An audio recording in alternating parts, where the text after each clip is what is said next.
Bom, tá gravando a aula, tá? Bom, boa noite a todos e a todas. Vamos começar o nosso encontro aqui de sexta-feira, na disciplina de processamento, tá? Hoje a gente vai falar, aula 6 da unidade 2, né, conceitos fundamentais. Então hoje a gente vai falar terra plana ou esférica. Por que a gente vai falar disso? Porque toda informação geoespacial, ela está associada ao espaço geográfico, né? Geo é relacionado à Terra.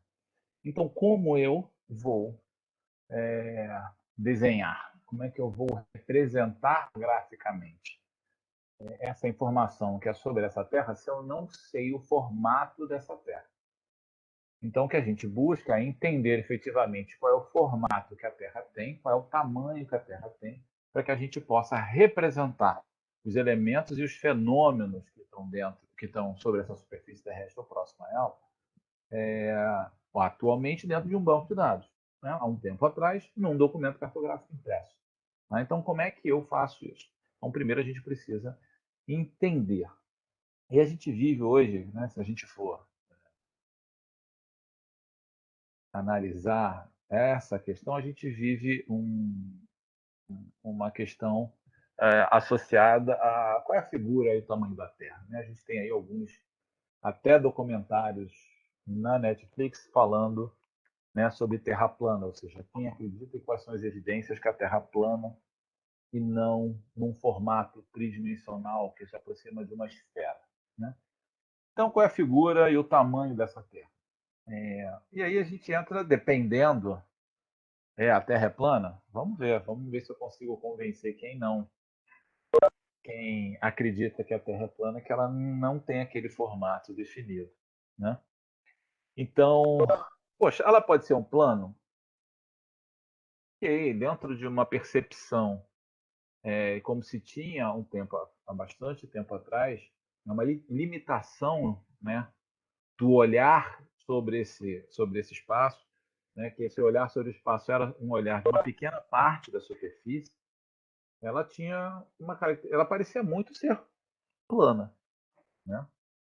Então, efetivamente, as primeiras definições de formato da Terra, a Terra tinha um plano, porque era a capacidade, né, que se tinha de observação naquele determinado momento, e aquela capacidade de observação via a Terra como um plano. Mas da mesma forma que a gente via a Terra como um plano, se a gente olhava para o céu, a gente via todos os outros astros como uma esfera, né? Ou alguma coisa próxima à esfera, um disco. E aí se começa essa grande discussão, né? Opa, peraí, então, se tudo tem um formato esférico, a Terra não pode ser plana? Claro que a justificativa hoje é uma justificativa muito parecida, ou muito próxima de uma questão de reino, né? Então, por isso que ela se distingue das outras. Mas isso é uma discussão filosófica. O que a gente está falando na parte científica e de comprovado é essa esfericidade. Né? Então, qual é esse formato que a Terra tem? A gente está continuando essa pergunta. Existe um formato para a Terra que a gente possa nomear? A questão é que a Terra tem uma forma única, né? E essa forma não possui um nome definido, né? Então, se a gente aqui, claro, ela está exagerada, né? A representação está exagerada, mas se a gente pensar a Terra, né, na sua superfície mesmo, né, ela não é lisa, a gente tem as ondulações. E ela faz uma formação, ela forma, né? Essas ondulações formam uma superfície tridimensional que não é uma esfera, né? Mas é uma figura tridimensional que a gente não tem um nome. Agora, existe algumas questões que são as aproximações. Mesmo essa Terra não tendo um formato definido, ela se aproxima muito, quando olhado de longe dessa Terra, a uma esfera. Né? Quando se olha muito próximo sobre a superfície, ela parece até um plano. Então a Terra não tem uma forma. O que a gente busca é qual a figura geométrica que mais se aproxima dessa Terra. E qual a figura geométrica mais adequada para as atividades que a gente vai fazer.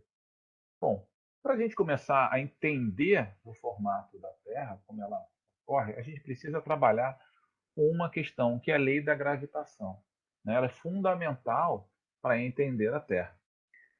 Se a gente olhar com as questões dos terraplanistas, eles negam a questão, né, da lei gravitacional.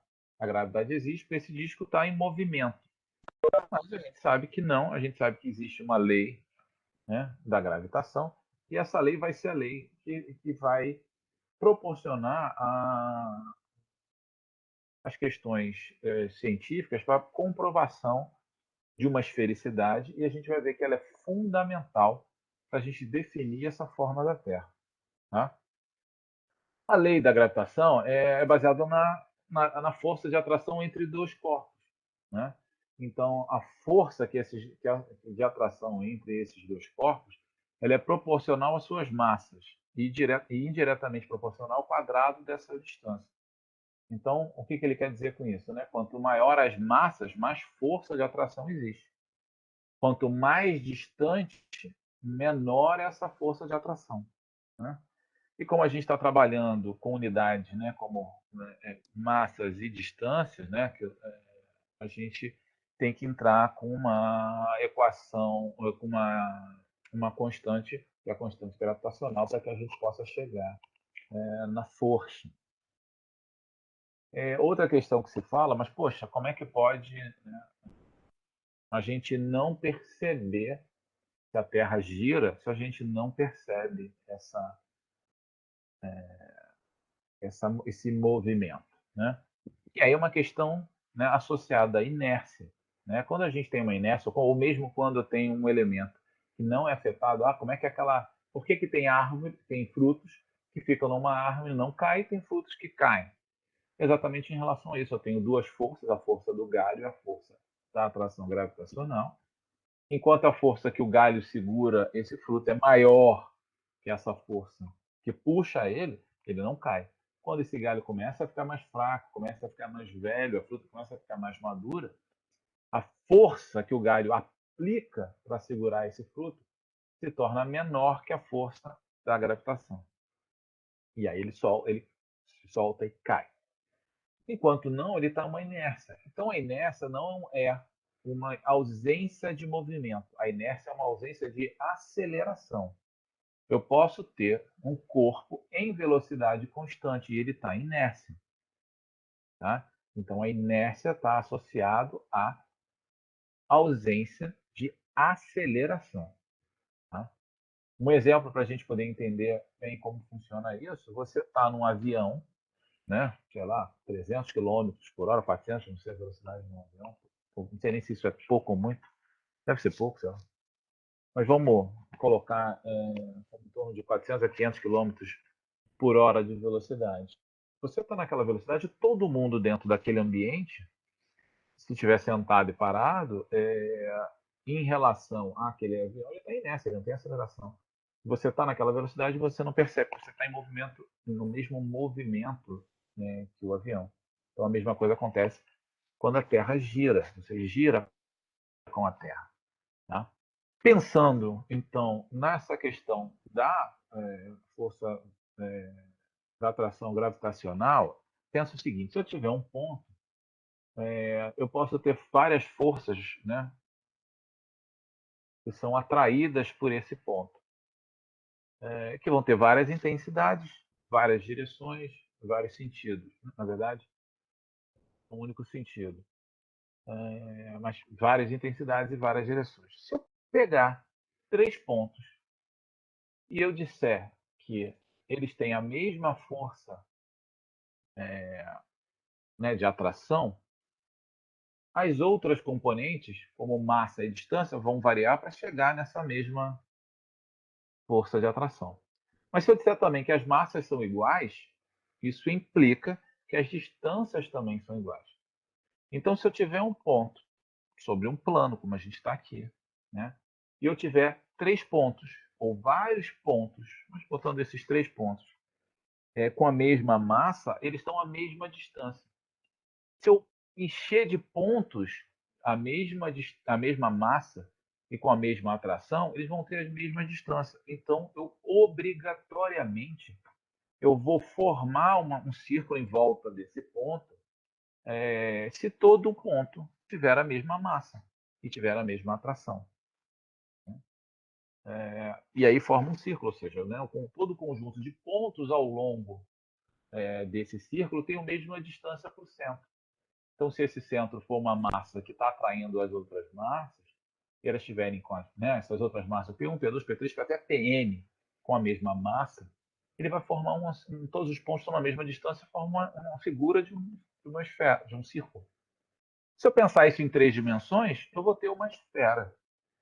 Então, isso é uma das questões da esfericidade da Terra.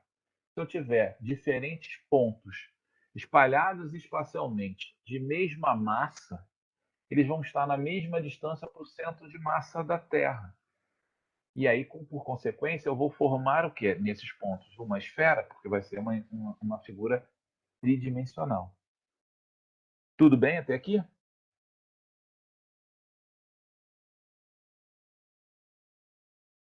Ok? Sim. Bom, Bem. e aí existe... Oi, diga. Tudo Não, bem? tudo bem, sim. Tá. E aí a gente vai voltar um pouquinho no tempo. Há bastante tempo, há 200 e poucos anos antes de Cristo, um carinha conseguiu provar o que muitos hoje têm dúvida da esfericidade da Terra. E como foi isso, né? Na verdade, tem o Eratóstenes, que ele era matemático, antigamente matemático, filósofo, né? Astrônomo, juntava tudo quase que numa única formação, né?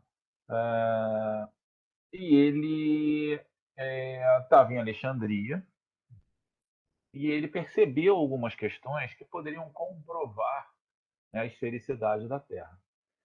Em que sentido? Primeiro, ele viu que, num determinado dia do ano, o sol iluminava o fundo de um poço na cidade de Siena, que está aqui. Em compensação, nesse mesmo dia do ano, o sol não iluminava um poço em Alexandria, o fundo do poço em Alexandria, ou seja, ele estava de lado, ele fazia uma certa sombra. O que que isso no solstício de verão, né? Que é o que? É o momento em que o Sol está, e aí a gente tem, né, no caso da Europa, mais próximo do hemisfério norte e mais longe do hemisfério sul. Né? Então, isso ocorre no meio do ano para o hemisfério norte e no meio do ano para o hemisfério sul. E o solstício de inverno para o hemisfério norte, que é o solstício de verão para o hemisfério sul, é quando, né, por causa do eixo de inclinação da Terra e o movimento que a Terra faz elíptico em torno do Sol, ele está mais próximo e, por consequência, ele tem essa ação de definição desse solstício. Então, ele está exatamente no limite da inclinação da Terra, que é a inclinação do eixo da Terra é de 23 graus, e nesse momento lá em Siena, que está muito perto do trópico de Câncer, né? Quando a gente fala em trópico de Câncer, é o limite que o Sol faz, né, no movimento que o Sol tem em torno da Terra. O Sol, o movimento do Sol em torno da Terra. Na astronomia, a gente chama de movimento aparente do Sol. O Sol não move em torno da Terra. Mas para a astronomia, os estudos astronômicos, ele considera, né, esse movimento aparente do Sol. Porque você está na Terra e você tem esse movimento que o Sol aparenta ter, mas o Sol não gira em torno da Terra. E aí ele percebeu que no mesmo dia, ou seja, no solstício de verão, o Sol estava exatamente no zenites, ou seja, exatamente na vertical, meio-dia, né, na cidade de Siena, e isso não acontecia em Alexandria. E Siena estava muito perto do Trópico de Câncer. Tá? Então, o que ele imaginou? Bom, como o Sol está muito longe, né, esses raios podem considerar paralelos chegando na Terra. Se a Terra é plana, nesse dia aqui, ou seja, em Siena, o Sol está exatamente na vertical, ele teria que acontecer a mesma coisa se fosse plano em Alexandria. E não acontecia, ou seja, ele tinha uma inclinação. Né? Então, o que ele faz? Ele põe dois bastões, como está aqui no desenho, um em Siena e um em Alexandria. Ele repara que em Alexandria não faz sombra, ou em Siena não faz sombra, e em Alexandria faz uma sombra. Ele mede esse ângulo dessa sombra, né? Como está aqui, ó, né? Ele mede esse ângulo aqui, né? Que o Sol faz, dessa sombra, e a partir da medição desse valor, considerando que aqui está perpendicular e aqui faz sombra, esse ângulo é igual a esse ângulo interno aqui da esfera, da Terra. Se eu tenho esse ângulo, eu sei que 0,2, 7,2 graus, né, corresponde a essa distância que ele tinha medido, que na época usava estádios, ou seja, 5.000 estádios. Se 7,2 graus corresponde a 7.000 estádios, 360 graus, que é a volta toda na superfície da Terra, eu calcularia, né, a circunferência da Terra. Fazendo isso, né, ele chega aos 250.000 estádios e, por consequência, aos quase 40 mil quilômetros, né, de circunferência da Terra. O que hoje a gente tem aí, hoje a gente sabe, pelas medições mais avançadas, que, né, a circunferência da Terra no Equador, e aí a gente pode até melhorar isso também ali no Equador, chega muito próximo. Então, chegou muito próximo a esse resultado. Então, a gente sabe aí há mais de 2.000 anos, por um experimento simples, que tem uma circunferência à Terra e eu consigo medir o tamanho dessa circunferência. Tá? Então, eu tenho, né, como ela é tridimensional, eu tenho uma superfície esférica. Né?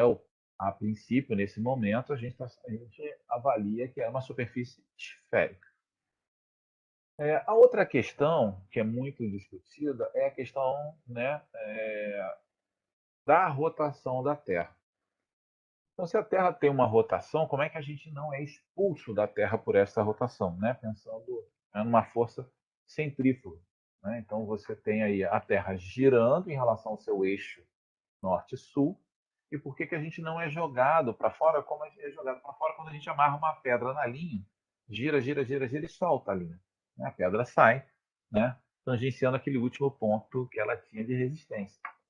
Ou mesmo a máquina de lavar, né, quando ela centrifuga e ela começa a rodar, a roupa encosta, é jogada pela essa força centrífuga na borda da máquina. Essa borda tem furos, a água consegue passar, né, continua tendo o efeito da força centrífuga, a roupa não.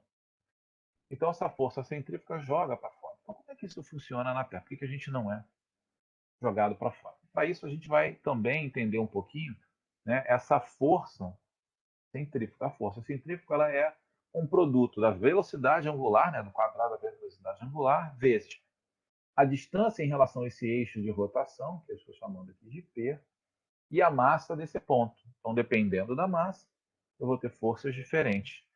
Dependendo da velocidade que se gira, eu vou ter uma força diferente.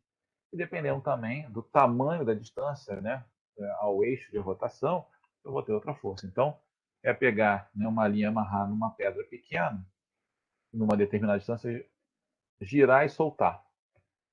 Se eu amarro uma pedra maior, se eu girar e soltar, ela vai mais longe. Se eu tentar a mesma velocidade, com a mesma distância. Então, a partir disso, a gente entender como é que é essa força centrífuga. Vamos tentar calcular para a gente ter uma ideia.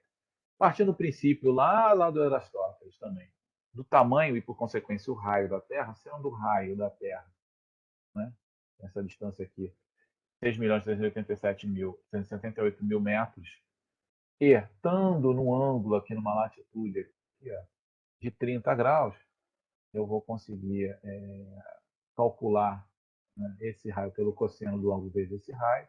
Eu chego a essa distância aqui entre o eixo de rotação e um ponto, né, a massa do corpo de massa.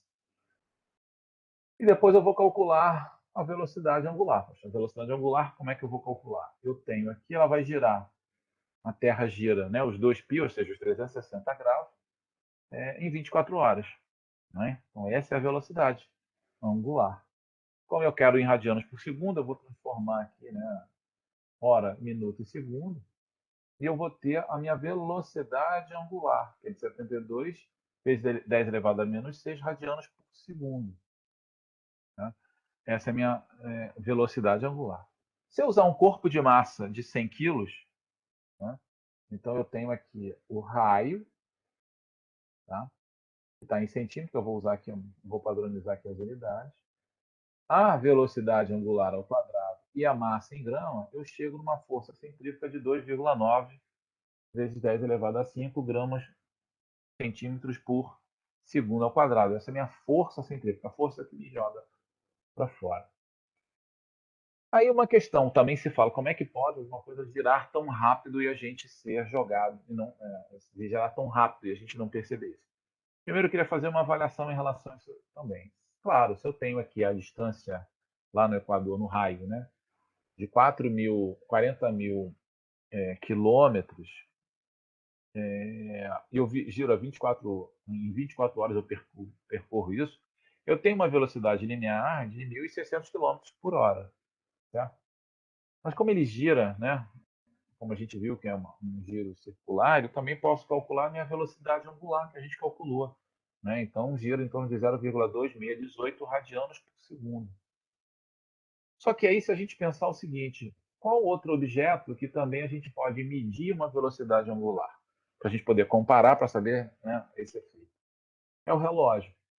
O ponteiro de horas do relógio, ele também vai girar 2 pi, também vai fazer uma rotação de 360 graus, só que ele vai levar 12 horas, em vez de 24. Né? O que gera uma velocidade de 0,5 radianos por segundo.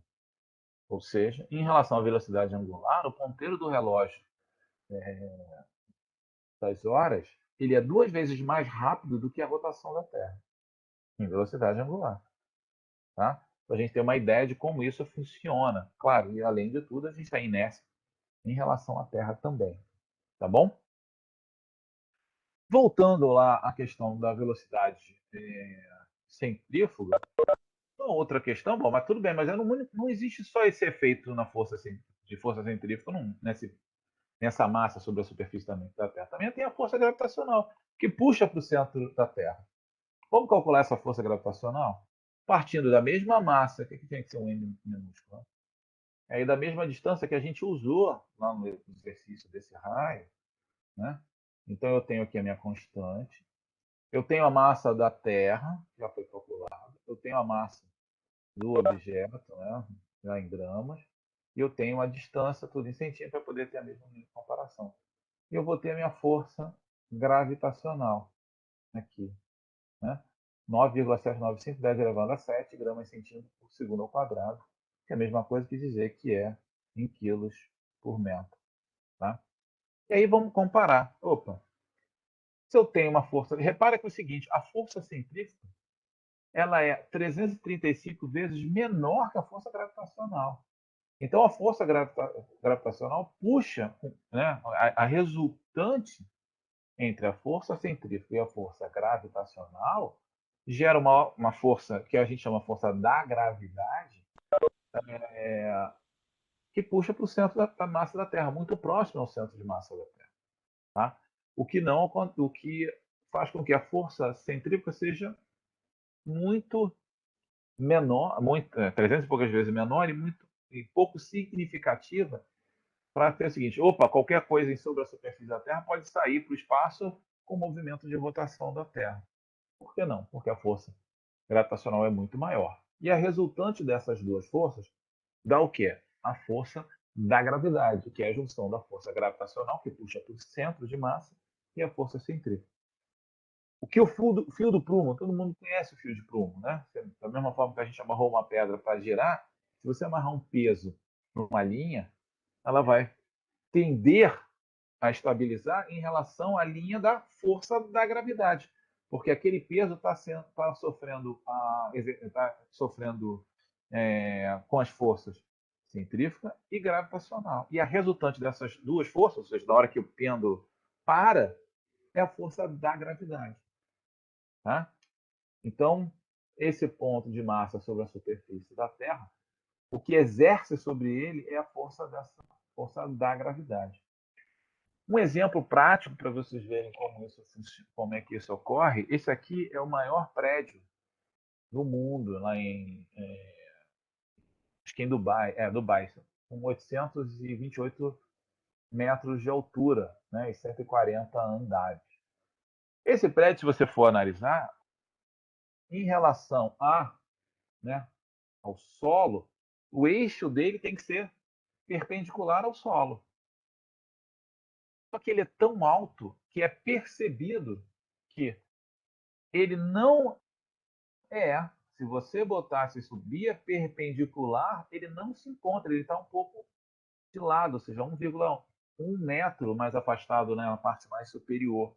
Por que isso? Porque é o fio de prumo, é a relação da força gravitacional com a força centrífuga que faz a força da gravidade. Então, claro, a gente muito perto do solo, né, o fio do prumo e a perpendicular são iguais, mas quando você começa, né, a afastar muito, você começa a ter essa noção que você lá embaixo não tem tanto. Tá? Então, esse prédio, ou seja, em relação à perpendicular, em relação ao solo, a torre, o ponto, a antena, o ponto aqui de cima está 1,1 metro defasado, né? Ou seja, fio de prumo é o que dá, é o que vai exatamente dar a linha da força da gravidade. Tudo bem? E é essa força que faz com que a gente não seja jogado para fora da Terra. É essa força que faz com que todos os objetos que estão sobre a superfície da Terra se molde numa superfície tridimensional muito próximo da esfera. Tá? Ok? Alguma pergunta?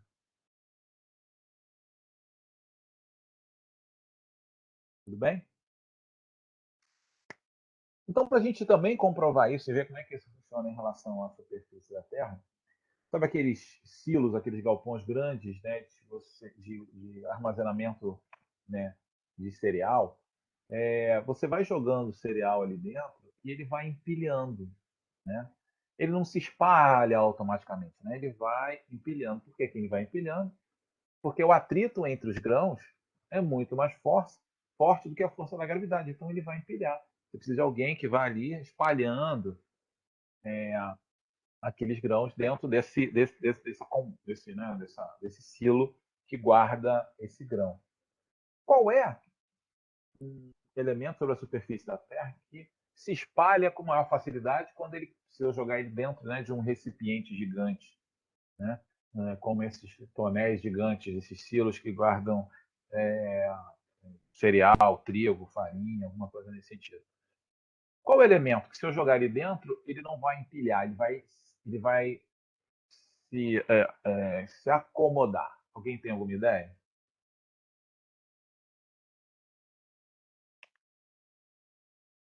Água. Todo mundo concorda? Sim. A água, ou qualquer tipo de líquido ali dentro, ou seja, a água, ela se adapta nessa superfície, ela tem maior facilidade para se adaptar. Então, quando eu tenho em proporções globais, né, em relação à Terra, a água ela vai se adaptar nessa figura tridimensional, vamos chamar, uma figura tridimensional, por quê? Porque todo o efeito que a água vai ter da força da gravidade vai apontar para o centro dessa de massa da Terra. Então, se eu tenho alguma coisa, vou desenhar aqui, ver se dá para. Desenhando não, eu vou só pegar aqui um local aqui, ó. Depois eu volto aqui. Se ela fosse, se ela fosse plana, espera aí, deixa eu desenhar.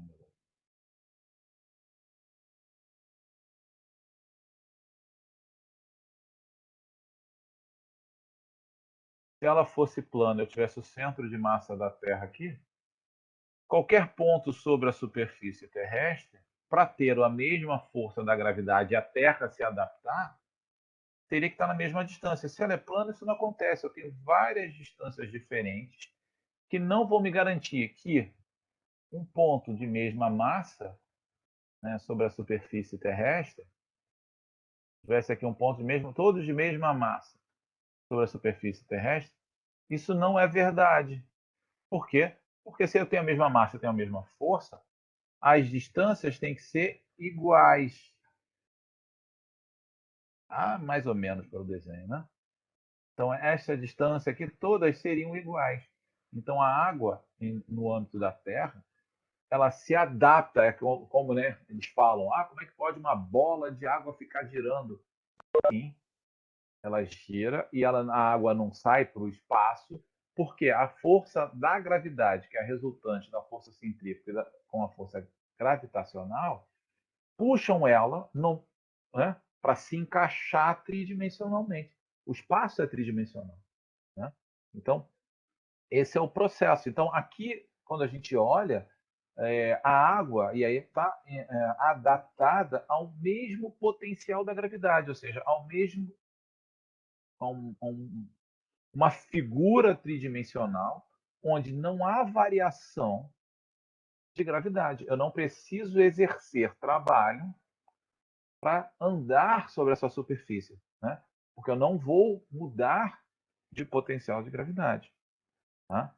Então, eu tenho o que a gente chama de GEOPS, que é o nome que é dado, ou seja, superfície de mesmo equipotencial, né? Qualquer superfície dessa, o potencial da gravidade é o mesmo. Então, se eu estou aqui, se eu estou aqui, se eu estou aqui, se eu estou aqui, o potencial da gravidade é o mesmo. Se eu realizo o trabalho e me desloco para essa ponta aqui, eu tenho uma diferente valor de potencial de gravidade aqui. Tá? Mas em longo dessa superfície é toda a mesma. Por que, que ela não é certinho uma esfera? Porque existe concentração de massas diferentes na superfície terrestre. Se a gente voltar aqui, né, aqui está meio de lado, mas se a gente pensar aqui na Ásia, eu tenho uma concentração de massa muito maior por causa dos Andes. Eu tenho uma concentração de massa ali do Himalaia. Eu tenho concentrações de massas na América do Sul por causa dos Andes. Então, eu tenho diferença. Tanto é que há uma diferença. O Canal do Panamá é também um exemplo disso. Ou seja, eu preciso que o Oceano Pacífico e o Oceano Atlântico não estão. Eles estão no mesmo potencial da gravidade, mas eles não estão geometricamente, né, no mesmo, no mesmo valor, por causa dessas concentrações de massas, de outros efeitos que mudam a força, ou mudam a força gravitacional, ou dependendo, se eu estou mais perto do Equador, eu tenho uma força centrífuga maior, se eu estou mais perto do polo, o polo chega a ter força centrífuga zero. Então, eu tenho essas diferenças, não permitem que a gente tenha uma esfera, essa figura geométrica. Eu vou ter uma outra figura, né, com essas diferenças, que é uma figura que retrata a característica física da Terra. Quando eu escolho, por isso que eles não são paralelos, quando eu escolho um como referência, a gente vai chamar de geóide, tá? Que é uma figura não matemática, apenas construída por uma característica física da Terra, que é a força da gravidade, tá? Que vai ser a origem. Ou seja, se eu tirar tudo e deixar a água, tirar todos os continentes e deixar a água ali, ela vai ficar igual a esse geóide, ela vai se adaptar a esse geóide. Né? Então, é a aproximação do nível médio dos mares. É o que a gente vai usar como referência para as altitudes. Quando a gente fala, eu estou a 300 metros de altitude, significa que eu estou a 300 metros dessa figura física de mesmo potencial da gravidade. Tá? Então, a Terra tem essa figura real dela, não matemática, né, irregular, que a gente está vendo aqui. Você tem o antes, você tem a fossa mais profunda, você tem os continentes, você tem o fundo dos oceanos, essa é a figura da Terra, certo? A superfície real da Terra. Tá? E eu vou ter aquela superfície que a gente viu, que é onde a água se adapta. Mas como ela não é uma figura matemática, eu não consigo medir nada sobre essa figura. Eu não consigo medir uma distância. Ou melhor, não é que eu não consigo. A modelagem matemática dessa superfície é muito complexa. E aí a gente precisa de uma superfície que facilite esses cálculos, que sejam utilizadas para fazer esse cálculo. E a gente busca essa figura matemática para isso. A gente busca essa figura que a gente vai chamar, aqui é uma elipse, né? Que vai ser a fonte para geração de uma figura matemática, que vai ser, quando gira, um elipsoide. Por que isso? Acho que eu não botei aqui, deixa eu dar uma passada rápida aqui. Eu não botei aqui Por que que ela o polo é achatado? E a gente vai falar um pouquinho por que que o polo é achatado. O que que acontece? Se eu tenho aqui um ponto no Equador, a minha força gravitacional é máxima. Tá? Por que que ela é máxima? Porque eu estou na maior distância possível do eixo de rotação. Se eu estou aqui no Polo Norte, a minha força centrífuga, estou escrevendo com o mouse, tá? É zero. Por quê? Porque eu não estou, a distância da massa em relação ao eixo de rotação é zero. Então eu vou ter, né, para que eu tenha uma mesma superfície, eu teria que ter a mesma força da gravidade. Se eu tenho que ter a mesma força da gravidade, esses eixos não são do mesmo tamanho. Porque se eu tenho uma variação na força centrífuga, e se fosse uma esfera, não teria variação da força gravitacional. Então eu tenho que ter uma variação da força gravitacional para compensar essa variação da força centrífuga. Isso faz com que se a massa da Terra não muda, se a massa do corpo não muda, o que vai mudar é a distância desse corpo para o centro de massa da Terra. E aí se comprova que esse eixo aqui é menor do que esse eixo aqui. Então existe um achatamento da Terra. Uma forma da gente também justificar isso, até entender, se a Terra gira, né? Aí a gente está falando da força centrífuga. Por que o pizzaiolo gira a massa?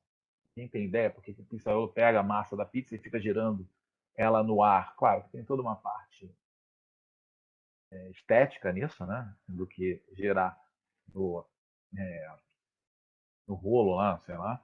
Mas por que que ele usa desse artifício de ficar girando a massa? Alguém sabe?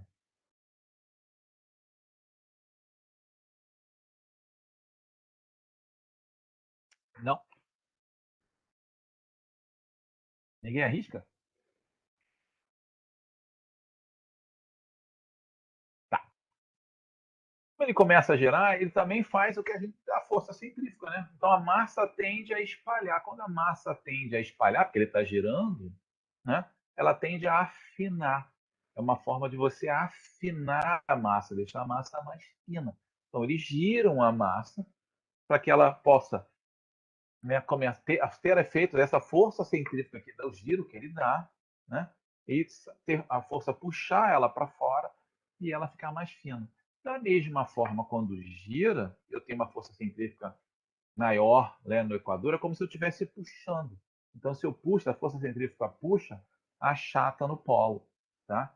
Então, existe esse achatamento, e por consequência desse achatamento e do giro dessa elipse, a elipse é uma figura bidimensional, a Terra é uma figura tridimensional, então a gente tem como figura um elipsoide, né? Uma figura que vai girar, né? Em relação a essa elipse, vai formar essa figura tridimensional, tá? Onde esse eixo aqui e esse eixo são iguais. Tá? Da mesma forma que se a gente voltar aqui na elipse, que eu tenho essa equação, ou seja, sabendo essas duas distâncias e sabendo uma coordenada, obrigatoriamente essa equação da elipse eu vou saber a, a outra coordenada y. Né? Então, se eu tenho um ponto aqui, no x, pela essa equação, eu vou saber onde o ponto y se encontra. Tá? Como ele é elevado ao quadrado, ele pode ser tanto positivo quanto negativo. Tá bom? A mesma coisa vai acontecer no elipsoide, nessa figura matemática. Também tem uma equação matemática para isso. Tá?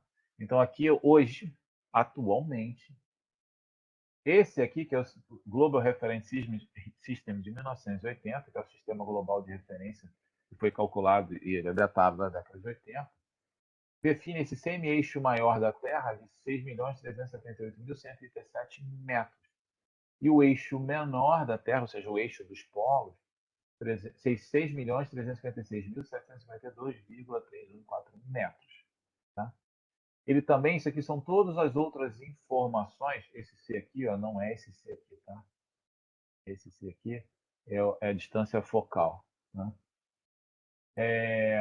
E outras informações que são usadas para os cálculos, como, né, o achatamento, as excentricidades, que diz o quanto aquela figura é achatada. Tá?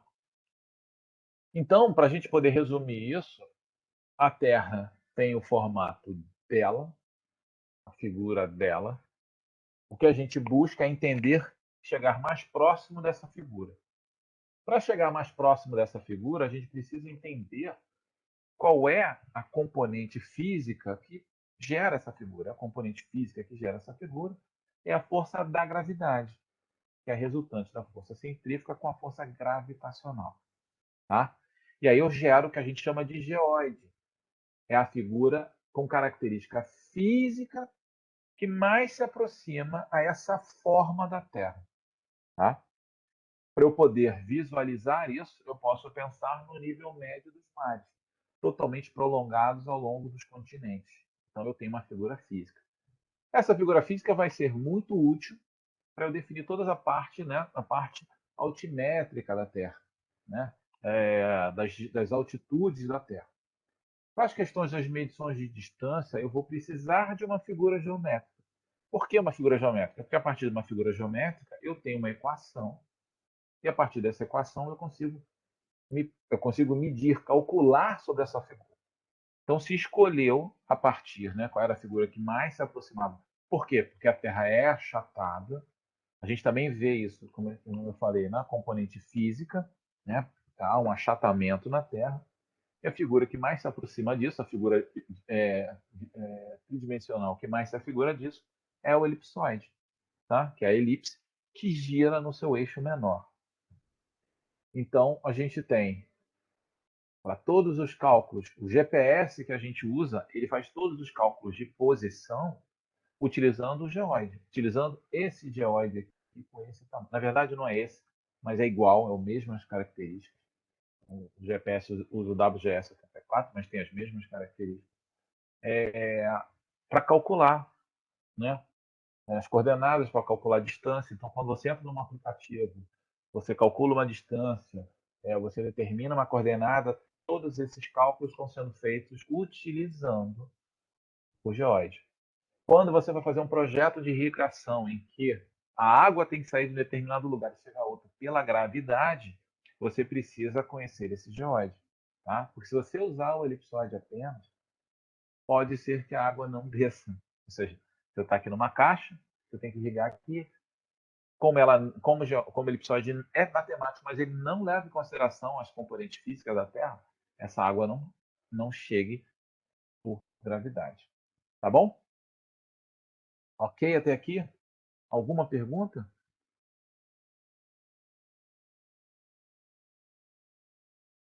Tudo bem? Tudo certinho? Nenhuma dúvida? Ok. Bom, não sei se vocês ouviram falar, mas existem alguns nomes que muitas vezes aparecem, né, quando o uso de dados geoespaciais, que é CIRDAS, WGS, SAD69. Eu vou até cortar aqui o córrego Alex, isso aqui está muito antigo, e, de certo modo, a gente já está quase cortando dessa discussão SAD69. O que são essas siglas? Bom, a gente viu, né, que eu calculo, eu posso saber o tamanho e o formato da Terra. Só que se a gente pensar, todo o processo que tudo aquilo que a gente usou, se a gente for pegar um aparelho telefônico há 30 anos atrás, ele tinha um outro formato, uma outra tecnologia, 40 anos atrás.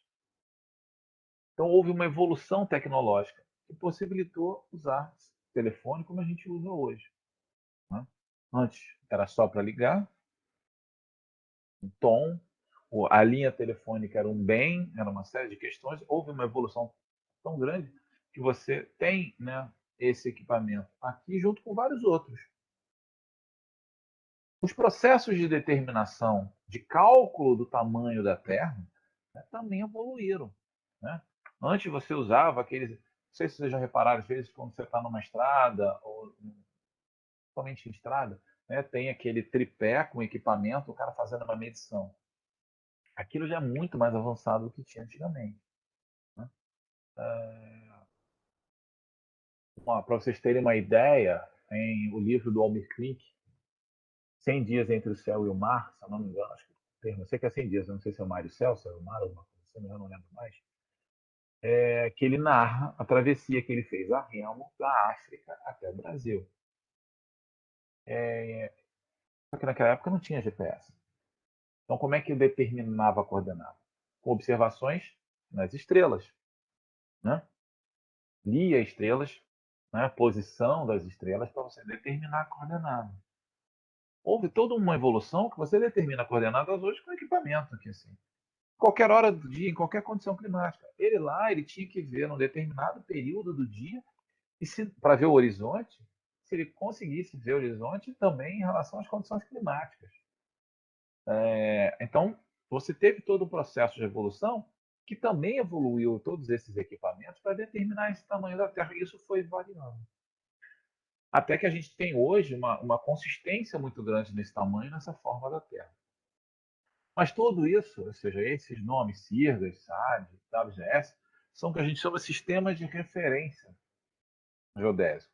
São os sistemas que vão possibilitar que a gente possa medir coordenadas, possa georreferenciar informações. Então, o Brasil, quando a gente está falando SAD, a gente está falando do Brasil. Hoje, o Brasil adota o Sistema de Referência Geocêntrico para as Américas, que é o CIRGAS 2000, que é isso aqui. Tá? Esse sistema diz qual é o tamanho da Terra, qual é a forma que ela tem, qual a orientação que essa Terra tem, qual é o centro de massa dessa Terra, para que todo o processo de cálculo, inclusive aqueles que são usados nesses aparelhos aqui no Brasil, possam determinar coordenadas padronizadas. Imagina que se cada um usasse uma coisa, né? Se, não, eu acho que a Terra é um pouquinho maior, aí o outro, não, peraí, não é tanto, não, mas isso daria coordenadas diferentes para o mesmo ponto, tá? Então é um padrão. Já foi Córrego Alegre, evoluiu para o SAD, o South American Datum, depois evoluiu para o CIRGAS, ok? E hoje a gente tem um CIRGAS 2000, é o Sistema de Referência Geocêntrico para as Américas. É toda a estrutura que o Brasil se utiliza para que todo e qualquer levantamento sobre o território brasileiro tenha um sistema que garanta resultados iguais. Como a gente está, como se fala para as Américas, isso também que também se tentou aqui no South American Data, só que muito mais agora com CIRGAS, ele é um sistema de todos os países das Américas, tirando acho que os Estados Unidos, Canadá, sim, e os outros todos trabalham em CIRGAS em versões diferentes. Tá? E o GPS se utiliza de um outro sistema, que é o WGS84. Você vai falar, poxa, mas se a gente usa esse sistema para padronizar, para que todo mundo tenha as mesmas coordenadas, por que o GPS usa um outro que pode dar coordenadas diferentes? Isso sim, isso podia, só que hoje em dia não mais, desde 2000. Por quê? Porque todos os parâmetros usados, tanto aqui no WGS84 quanto no CIRGAS, são os mesmos. Então, se eu gero uma coordenada usando, né, como figura, para eu determinar uma coordenada, eu preciso saber qual é a forma da Terra, qual é o tamanho da Terra. Se eu uso o tamanho e a forma da Terra que o WGS diz, e ele me dá uma coordenada igual do que o CIRGAS diz, então, por quê? As dimensões e a forma da Terra para o WGS84 e as dimensões da forma da Terra, a forma das dimensões e forma da Terra é a mesma utilizada no CIRGAS. Isso pode gerar uma segunda pergunta. Então por que não usa o WGS para todo mundo e não tem que ficar criando um outro sistema como o CIRGAS? Primeiro porque o WGS ele é de um de um sistema específico daquele país. Se aquele país, não, Estados Unidos. Se os Estados Unidos dizem, não, acabou, não tem mais sinal GPS para ninguém, a gente não tem mais atualização do WGS-64. Como é que a gente fica? Né?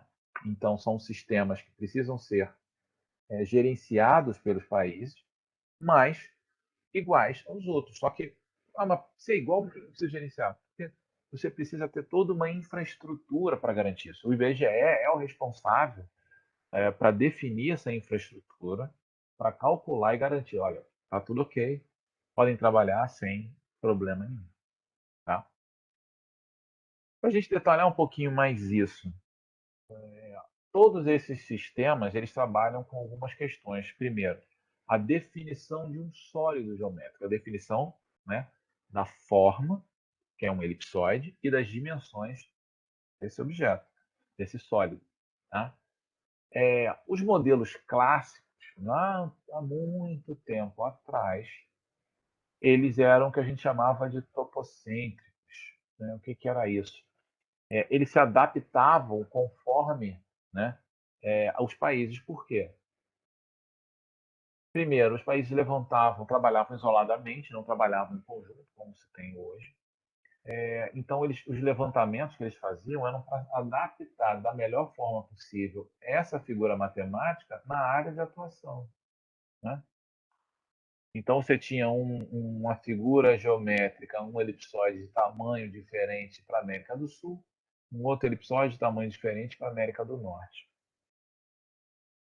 Por que também isso? Porque eu preciso, como a gente viu, entender e saber a força da gravidade. Eu preciso medir essa força da gravidade. Eu só conseguia medir força da gravidade aonde tinha terra. Né? Aonde tem água, eu não conseguia medir.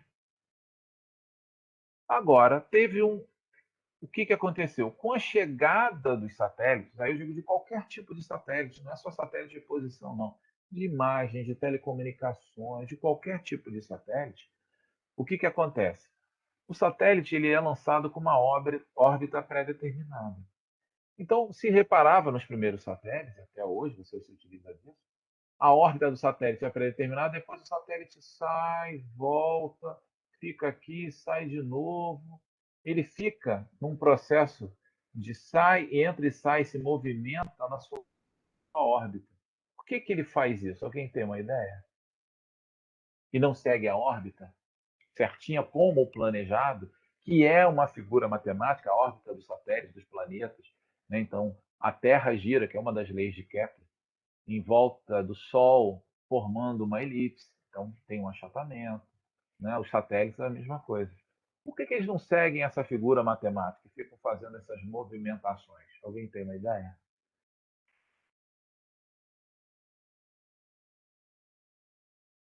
Não? Está É escrito seguir aí. o Ó. formato da Terra mesmo, né? Não a figura geométrica que foi definida, a figura matemática que foi definida. Então, essas indas e vindas, essas diferenças de percurso é por conta exatamente das ondulações da superfície da Terra. Não é E isso? sim, e essas ondulações, elas estão muito assim, a gente viu que a concentração de massa, ela tem muito efeito da força da gravidade. Né? Então, essas ondulações, baseadas nisso que você está falando, essas ondulações elas são causadas pela variação que a força da gravidade tem. Opa! E aí, se imagina, eu tenho vários satélites tendo esse efeito, eu consigo o quê? Modelar de forma global, né, a força da gravidade, que eu só conseguia fazer isso onde tinha Terra. Tá? Então, com o advento dos satélites, qualquer tipo de satélite, não é só satélite de GPS, não, qualquer tipo, se conseguiu modelar, e hoje se tem modelos, né, de gravidade global. E aí eu consigo ter sistemas que a gente vai chamar, mas a gente vai ver mais à frente, que são sistemas geocêntricos, ou seja, eu consigo todo o meu sistema está associado ao centro de massa da Terra, que antes eu não sabia. E aí e é onde o GPS trabalha, com referência ao centro de massa da Terra e assim por diante, tá? Mas olha só, você está dizendo que tem o Cirdas, que tem uma figura matemática, mas tudo bem. Como é que eu vejo isso? Como é que a gente sabe que figura matemática é essa? Claro que né, o GPS aqui ele vai calcular isso para você de uma forma automática, mas como é que a gente sabe em que posição a gente está? Esses sistemas eles são o que a gente chama de materializados na superfície terrestre através desses marcos. Eu não sei se vocês já viram algum marco desse, que são implantados pelo IBGE. São o que a gente chama das estações geodésicas. São estações espalhadas pelo território, onde nessa chapa aqui, ó, um pontinho aqui marcado nessa chapa aqui, eu tenho uma coordenada precisa, tanto latitude, quanto longitude, quanto altitude. Com os adventos dos GPS, a determinação disso ficou muito mais fácil. E eu, a partir desses marcos de coordenadas conhecidas, certo? Eu tenho a coordenada conhecida desse marco, então eu sei latitude, longitude e altitude. E eu com o GPS, claro, com o GPS, esse GPS aqui que tem no celular, ele tem aí um erro de 5 a 8 metros. Dependendo da aplicação, não serve. Dependendo da aplicação, precisa ter precisões de centímetros a milímetros. Então eu tenho um GPS diferenciado, que é esse aqui é uma antena, né? E eu vou medir simultaneamente, eu vou usar dois GPS, eu meço simultaneamente. Então isso aqui eu tenho uma coordenada conhecida que foi implantada, e eu vou ter uma coordenada que vai ser calculada pelo GPS. Ao mesmo tempo que ele calcula a coordenada de um ponto. Claro que eu estou falando a grosso modo, mas é como se ele pegasse essas diferenças aqui e aplicasse nessa coordenada que ele determinou, né, que o GPS deu, e aí ele tem um valor muito mais preciso. Tá? Então, os sistemas de referência, eles definem uma figura matemática, eles materializam essa figura matemática sobre a superfície da Terra. Hoje, esses sistemas estão muito mais próximos da realidade. O que é estar muito próximo da realidade? É que a figura matemática está muito próximo da figura física, que é o geóide. Por quê? Porque eu conheço a gravidade hoje de uma forma global que eu não conhecia antes dos satélites. Tá? Então, nesse processo todo que a gente viu aqui, a Terra ela não é plana, tá? Ela tem uma esfericidade, a gente vai até melhor falar, ela é tridimensional. Tá? Qual é o nome dessa figura? Não existe um nome para ela. Tá? O que existe são aproximações. Eu vou aproximar uma figura matemática dessa superfície terrestre, que é o elipsoide. Eu preciso medir e saber o tamanho dessa missão que a Terra tem. Essa Terra ela é tridimensional por causa dos efeitos da gravidade. Certo? Mas eu preciso materializar isso. Eu preciso materializar essa superfície. Então, se eu pegar todos esses marcos que foram implantados e ligar eles, eu vou formar uma superfície tridimensional. Eu vou formar um elipsoide, porque ele está associado a essa superfície matemática. Tá?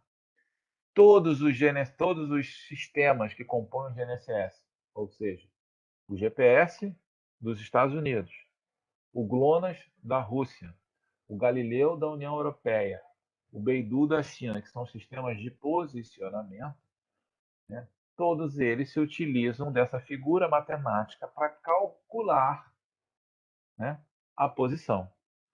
Ah, mas se eu tenho sistemas diferentes, eu posso ter valores diferentes de posição para cada sistema? Sim e não. Sim, eu posso, porém, como todos adotam uma figura da Terra que hoje é global e todos usam os mesmos valores, as posições são iguais. Ah, mas não vai dar igualzinho. Sim, porque tem as fontes de erro. Né? Nenhuma observação é isenta de erro. Nenhuma observação é isenta de efeitos que geram uma incerteza nela. Mas esse nível de incerteza garante que todos os pontos que foram determinados usando esses equipamentos com observações desses diferentes sistemas estejam dentro desse círculo de incerteza. Ok? Tá? Como referência, né, essas páginas do livro também lá do professor Menezes e Manuel lá da UFRJ. Tá? Também tem naqueles que eu mostrei para vocês na outra aula, o que tem, né, de forma gratuita lá no site do IBGE, então vocês podem pegar, ele também tem bastante questão. A única coisa é que eles são antes do CIRDAS, né? Então, quando eles foram publicados antes que o Brasil adotasse um CIRDAS. né? Tanto é que tem pouca coisa ali sobre GPS, tá? Nesse livro você tem um acesso maior a esse conteúdo, tá bom? Alguma pergunta que vocês queiram? Acabei de botar a lista de presença aí, tá? Alguma pergunta, alguma questão que vocês queiram levantar? Eu não sei se faz. É a Roberta falando para você de novo. Sim, Se é possível perguntar isso. Quando você mostrou qualquer pergunta é possível. vamos lá, a última figurinha aí no slide, da pessoa fazendo as medições, né? Você falou das diferenças.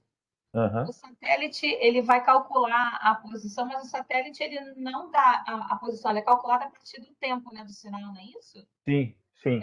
Eu vi uma coisa assim, mas eu não eu queria entender melhor. Tem a ver com o Uhum. tempo de chegada do sinal, não é isso? De ida e volta.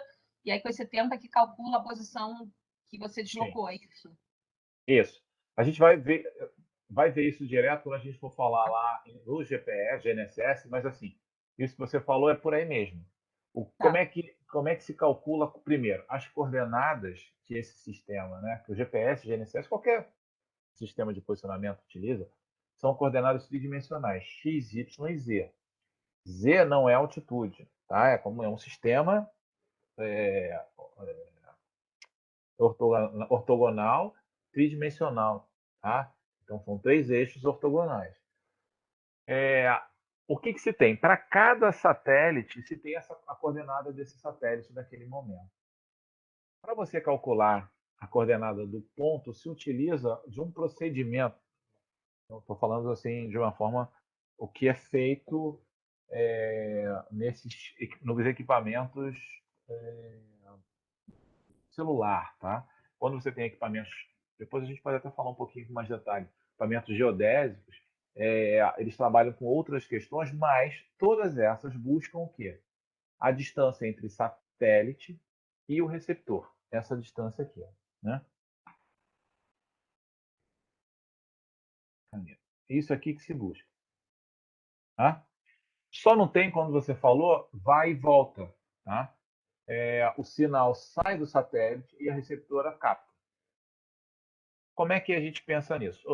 Todos dois têm um relógio, tanto no satélite quanto no equipamento. O sinal sai daqui e chega aqui. Opa, ele pega, ó, o sinal saiu tal hora, chegou aqui tal hora, a diferença de tempo e a velocidade que ele tem, eu vou calcular a distância. Tá? Só que entra um problema aí. Essa distância está sendo. A velocidade da propagação desse sinal está sendo. Ela é próxima da velocidade da luz. Né? Os satélites que tem os satélites, os relógios que tem nos satélites são relógios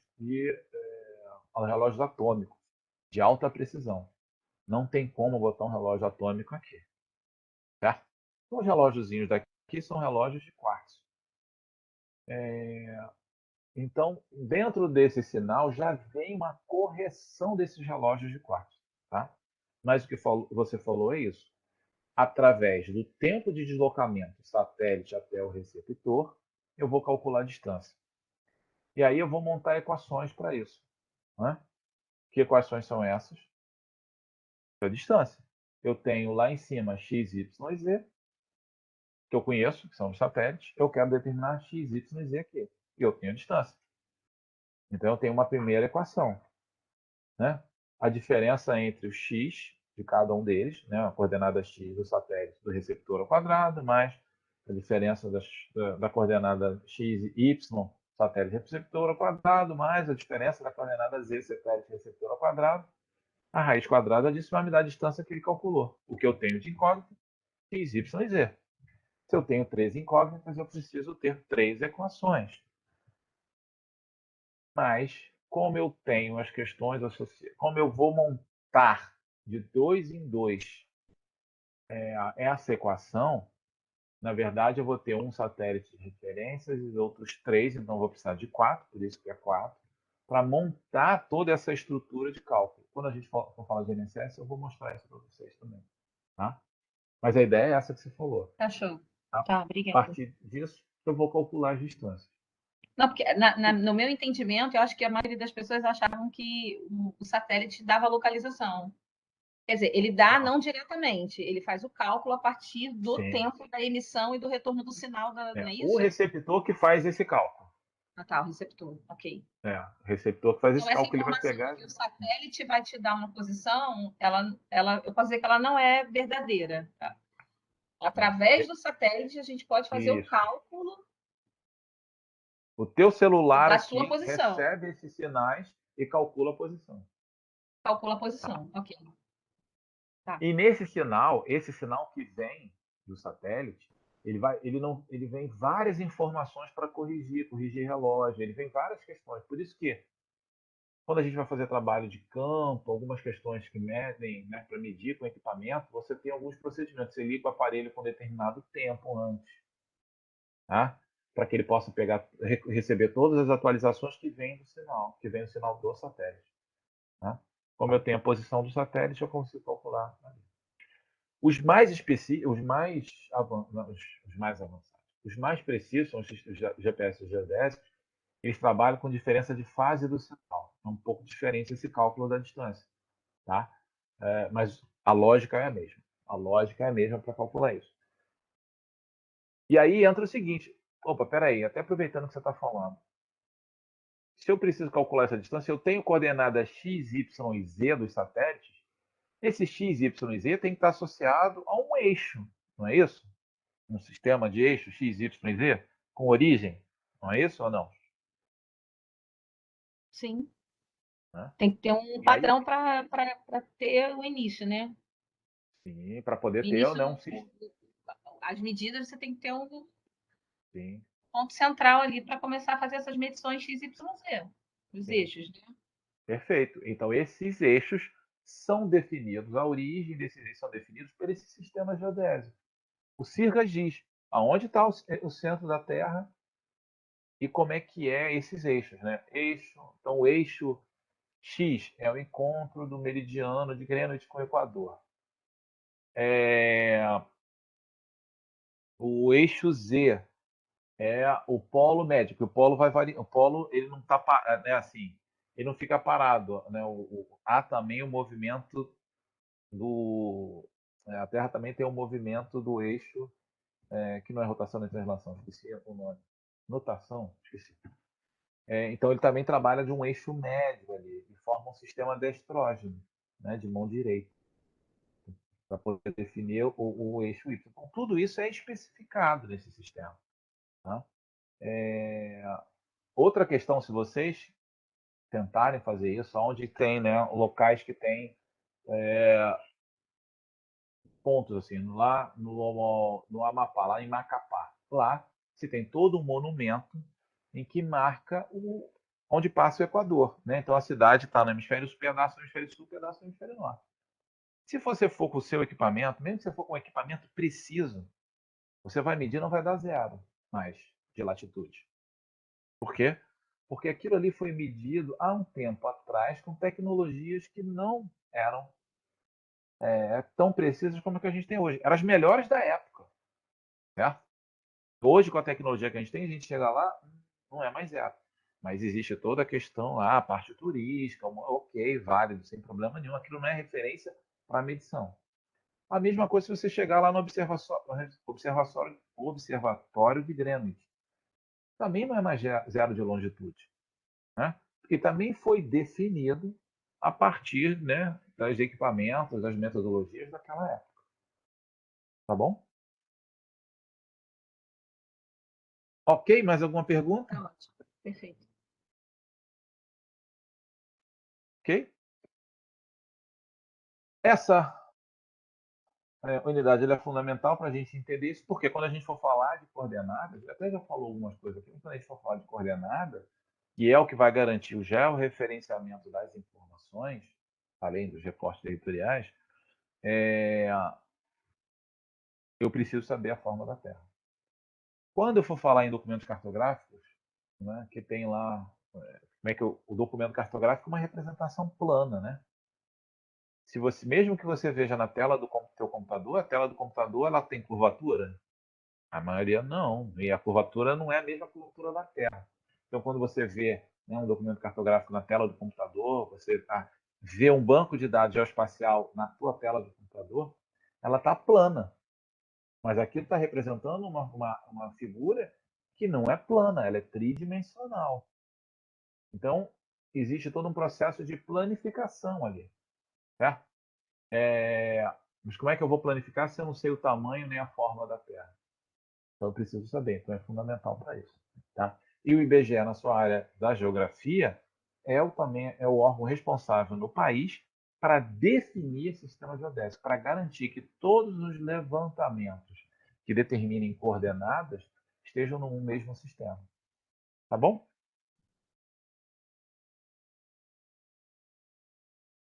Ok, pessoal? Então, se ninguém tem mais nenhuma dúvida, obrigado. Já assinaram a lista de presença que está aí. Tá? Não, professor, não assinei, não. Poderia mandar novamente aqui? Eu entrei um Oi? pouquinho atrasada, hein? De novo. Eu entrei um pouquinho atrasada. A lista está aqui no chat? Ah, tá aqui no chat. Copia de novo Estou aqui. vendo. Ok. Tá. Tá? Obrigada. Nada, tranquilo. Vou parar aqui de gravar.